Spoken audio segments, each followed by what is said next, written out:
Biz dünyaya gəlirik və bir andan sonra özümüzü tanımağa başlayırıq və hətta 6 yaşına qədər bizim beynimizə oturan informasiyalar müəyyən yaşdan sonra daha çox əks etdirir, özünü göstərir. Hətta belə bir təcrübə var. Türkiyədə bir 86 yaşlı kişi komaya düşür və köydən olur və başlayır komada fransızca sayıqlamağa.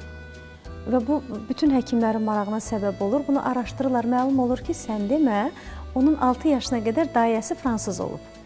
Yəni, biz 6 yaşına qədər beynimizə oturdulan, sonra öz təsirini göstərməyə başlayır. Yəqin ki, Dilarə də 6 yaşına qədər aldığı hər hansı bir o ətrafdan olan impulsların bugün məhsulunu verir. Razısınız? Çox razıyam, amma dediyim misala görə qısqandım. Kaş ki, mən də ingiliscə bir təcrübəm olardı. Hansısa bir məqamda ona söykənib, daha yaxşı dil ötə bilərdim. Amma komada yox da, ən azı.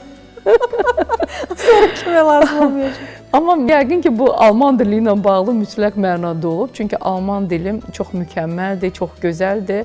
Sadəcə olaraq, yəqin dediyin durumlar yaşanmadığı üçün Alman dilini hələ ki unutmuş sayılıram. Təbii ki, 6 yaşına qədər insanların olduğu ortam, düşdüyün çevrə, böyüdüyün mühit, ən vacibi, ən önəmlisi genetik kodlar insanı yönləndirir. Həyata baxış bucağını, insanlara baxış bucağını, sənin davranış dinamikanı mütləq şəkildə bir xidməti vardır. Bu baxımdan mən həmişə sağlam genetik kodlarımın olduğuna görə Tanrıma, valideynlərimə şükür edirəm. Keçən dəfə anamla da bu mövzuda danışıram.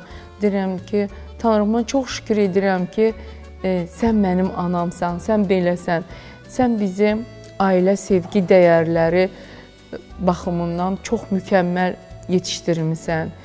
Bizim bu dünyaya ən gözəl hər bir şeyi pozitiv tərəfdən görməyimizə xidmət eləyən məqamları necəsə bizə təlqin etmisən. Ailədə 4 uşağıq, hamımızın çox qəribə pozitiv yükü var. İnsanları sevirik, sevgi doluyuq, ətrafımızdakiları xoşbəxt eləməyi sevirik. Yəni, bu kimi keyfiyyətlər ailədən kod olaraq yüklənir. Biz də bu ruhu daşıyırıq. O ruh olmasa, əgər yoxdursa, sən çox böyük zəka sahibi, düşüncə sahibi olmalısan ki, sonraki həyatında sən onları özünə yükləyəsən.